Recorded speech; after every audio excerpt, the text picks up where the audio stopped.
This is a 6 kilowatt solar inverter. 6,000 watts. That is how much power it can pull from my solar panels. But in 8 months of running my house on it, the most my panels have ever delivered is 2,380 watts, 40%. And that missing 60% isn't abstract. I'm on Deye. I pay 226 Naira for every unit of electricity. The solar my roof fails to make is money I hand to the grid every single month. So I went looking for the fault. First suspect, the panels. Dirt, dust, shade. I went up on the roof. Clean. Second suspect, the wiring. A loose connector on a rooftop run can quietly eat hundreds of watts. Every connector, tight. Third suspect, a dying panel dragging down the whole string. I checked the string readings one by one. All healthy. Every check came back clean, which is the annoying kind of problem. Because if nothing is broken, then either the panels are lying about their rating, or I had misunderstood what the rating means. Before I show you the answer, look at the label on any solar panel. 550 watts. Where do you think that number comes from? Pause and actually guess, because I got it wrong. 6 panels, each one rated 42 volts at full power. 6 times 42, 252 volts. But the inverter sees 210. 42 volts, a full panel's worth, missing. Here's the line on the data sheet nobody reads. Temperature coefficient, minus 0.4% per degree. That rating was measured at 25 degrees Celsius in a laboratory. A panel on a Nigerian roof at noon runs at 65, 40 degrees hot. 40 times 0.4, 16%. 252 minus 16%, 210 volts to the volt. Nothing is broken. A solar panel can never deliver the number on its label. And heat is only half the story. Heat takes your voltage. Haze takes your current. My panels are rated 13.1 amps.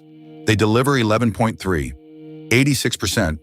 That's dust, harmattan haze, and the sun almost never hitting the glass square on. Now multiply the two losses, 0.83 times 0.86, 72%. 72% of my 3,300 watt array is 2,376 watts. My screen says 2,380. The math is exact. Nothing is broken. This is just what solar actually does.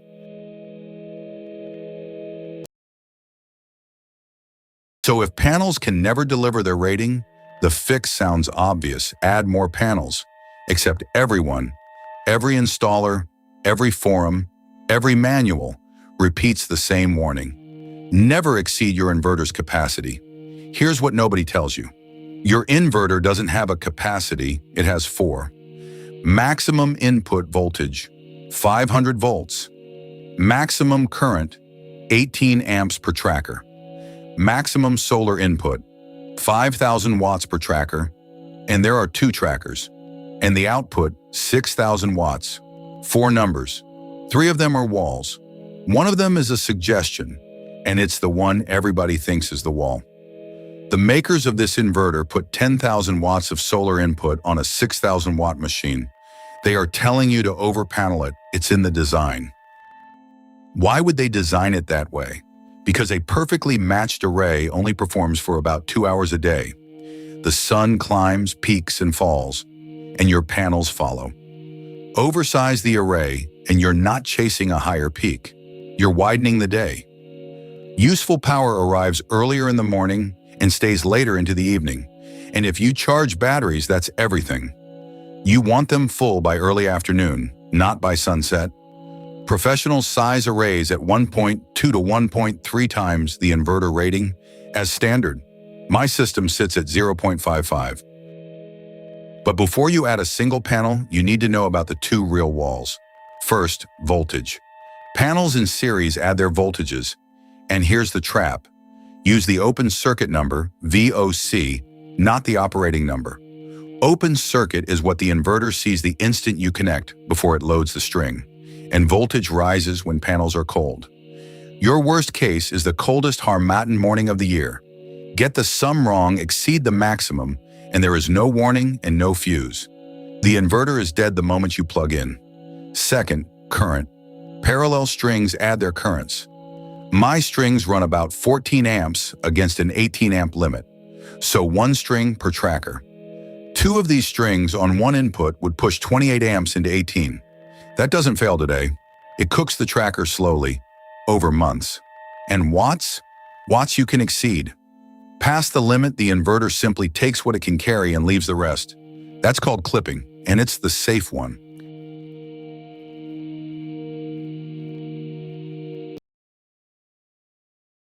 So, time to spend some money.